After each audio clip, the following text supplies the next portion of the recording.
Seen this video the other day with these goats running up this wall and this sheep. Here, he doesn't look like much like a sheep, but he's a Najid sheep from Saudi Arabia. And he looks so sad, standing there looking like a dummy. You know, a lot of times we find ourselves looking like a dummy, just running around, running with the goats. And at the end of the time, Jesus said he's going to separate the sheep from the goats. You know, sometimes you're not supposed to be running with the goats. You're supposed to be doing your sheep thing. And what is a sheep thing? Come over here to Matthew chapter 25. It says, all the nations will be gathered before him, and he will separate them from one another, as a shepherd separates the sheep from the goats, and he will put the sheep on his right and the goats on his left. And the king will say to those on his right, come, you are blessed of my Father, inherit the kingdom prepared for you from the foundation of the world. For I was hungry, and you gave me something to eat. I was thirsty, and you gave me something to drink. I was a stranger, you invited me in. Naked, and you clothed me. I was sick, and you visited me. I was in prison, and you came to me. Then the righteous will answer him and say, Lord, when did we see you hungry, feed you, or thirsty, and give you something to drink? When did you see a stranger, invite you in, or naked and clothe you? When did we see you sick or in prison and come to you? The king will answer them and say, truly I say to you, to the extent that you did to one of these brothers of mine, even to the least of them, you did to me.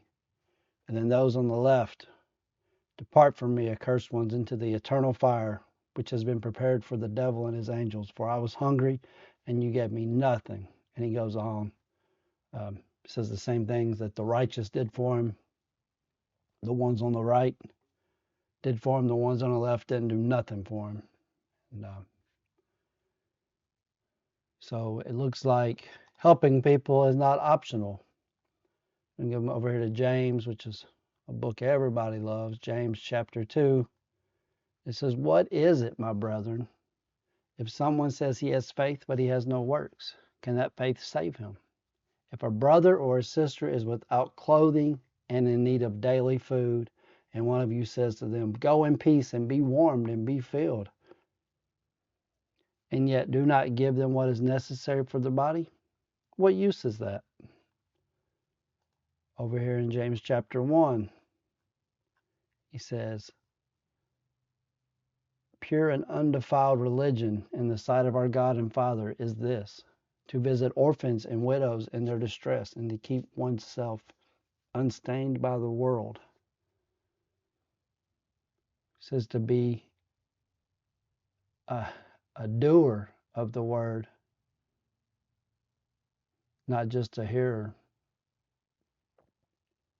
For if anyone is a hearer of the word and not a doer, he is like a man who looks on his natural face in a mirror. And once he has looked at himself and gone away, he immediately forgotten what kind of person he was. There's a lot of analogies of people this faith without works, and if you really have faith, produces works. And sometimes that's true, and a lot of times it's not true. Some people just go to church. Some people don't even go to church. Some people just say they have faith. If your faith has no evidence, you may need to work on that. I may need to work on that, because there'll be a time when you're running with the goats, and all of a sudden you're the only sheep standing there.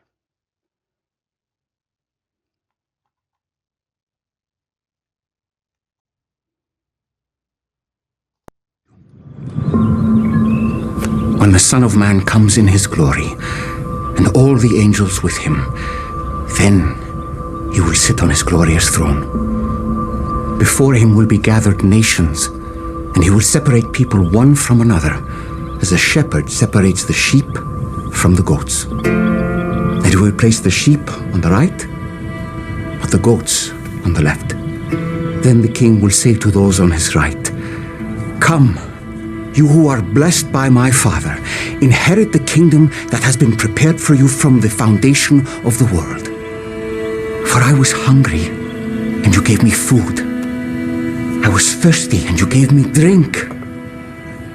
I was a stranger, and you welcomed me. I was naked, and you clothed me. I was sick, and you visited me. I was in prison, and you came to me. Then the righteous will answer him, saying, Lord, when did we do these things for you?